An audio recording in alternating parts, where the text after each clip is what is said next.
مشکل، حضرت عمر رضی اللہ تعالیٰ عنہ حاکم نہیں ہے، خلیفہ ہے، حاکم نہیں ہے، خلیفہ ہے۔ خلیفہ اور حاکم میں کیا فرق ہوتا ہے؟ خلیفہ حکم پر حکومت قربان کر دیتا ہے، حاکم کون ہوتا ہے؟ جو حکومت پر حکم کو قربان کر دیتا ہے، وہ کہتے ہیں میری حکومت نہ جائے، شریعت جاتی ہے تو جائے۔ خلیفہ کون ہوتا ہے؟ وہ کہتا ہے شریعت نہ جائے، حکومت جاتی ہے تو جائے۔ وہ حکومت کی پرواہ نہیں کرتا، وہ خلیفہ تھے، خلیفہ 22 لاکھ مربع میل میں اسلام پھیلانے والا شخص، جو اللہ سے مانگا گیا یا اللہ عمر دے دے مجھے، یا اللہ مجھے عمر دے دے، دے دیے گئے۔ بدھ کو دعا مانگی، جمعرات کو عمر اسلام میں آ گئے، بدھ جمعرات کی درمیانی رات حضرت ابوبکر کی پٹائی ہوئی، شام کو بڑی شدید مرنے کے قریب ہو گئے، اٹھا کے لائے گئے، آپ نے دیکھا تو آپ کا رو رو کے برا حال ہو گیا۔ تو اس وقت آپ نے دعا کی، اللہ اسلام کو عزت دے ان دو میں سے ایک، عمر یا عمر۔ ایک ابو جہل کا نام عمر بن ہشام ہے، ان کا نام عمر بن خطاب ہے، لیکن آپ نے فرمایا میرا جی چاہتا ہے کہ عمر بن خطاب ہو۔ رات کو دعا مانگی، جمعرات کی صبح کو عمر بن خطاب قتل کا ارادہ کر کے اور ایمان سب منور ہوئے، مشرف ہوئے۔ اور جب یہ ایمان لائے تو جبریل اتر آئے کہ یا رسول اللہ آپ کو خوشی ہو رہی عمر کے اسلام کی؟ آپ نے کہا بڑی، کہ آسمان کے فرشتے بھی خوش ہو رہے، آسمان کے فرشتے بھی خوش ہو رہے۔ 10 برس حکومت کی، 10 سال کے بعد عبداللہ بن عمر بیٹے نے خواب دیکھا کہ پسینہ ایسے پہنچ رہے ہیں، یوں پسینہ پہنچ رہے ہیں۔ کہنے لگے ابا جان کیا ہوا؟ کہ بیٹا حکومت کا حساب دے کے فارغ ہوا ہوں، ابھی جان کا حساب باقی ہے۔ 10 برس کے بعد خواب دیکھا تو کیا کہہ رہے ہیں؟ ابھی حکومت کا حساب دے کے فارغ ہوا ہوں، ابھی جان کا حساب دینا باقی ہے۔ حالانکہ یہ وہ شخص جب راتوں کو جاگتا تھا لوگ سوتے تھے، اس کی روٹی کوئی اندر نگل نہیں سکتا تھا، اتنی سخت روٹی ہوتی تھی، نگلی نہیں جاتی تھی۔ مہینے میں 1 دن گوشت کھاتے تھے، صرف 1 دن۔ ایک دن بیٹے نے کھانے پر دعوت کی تو نوالا منہ میں رکھتے ہی وہ ہاتھ کھینچ لیا، بیٹا میں نہیں کھاؤں گا۔ کیوں؟ کہ 2 سالن ہے۔ کہ 2 کہاں ہے؟ گوشت ہے۔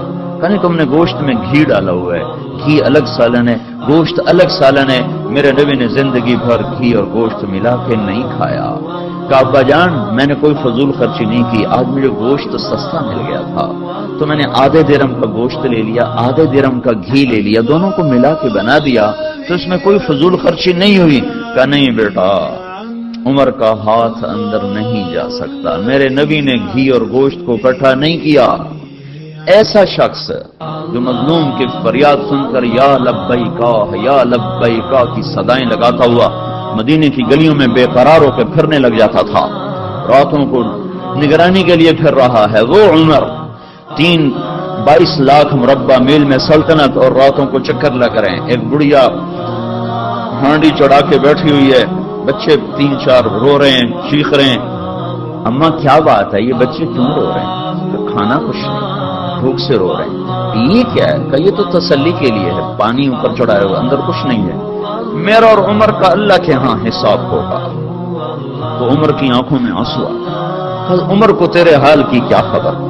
کہ تو ہمارا حاکم کیوں بنتا ہے اگر ہمارے حال کی خبر نہیں لیتا؟ یہ حکومت کر کے خوش ہوتے ہیں میں وزیر بن گیا، پاگل دنیا مبارک دیتی ہے، مبارک ہو جناب آپ وزیر بن گئے۔ تو عمر وہاں سے بھاگے، بیت المال سے سامان اٹھایا، بوری بھری، اپنے کمر پر اٹھانے لگے تو نوکر نے کہا میں اٹھا لوں، اسلم غلام میں اٹھا لوں۔ فرمایا قیامت کے دن بھی میرا بوجھ تم اٹھو گے۔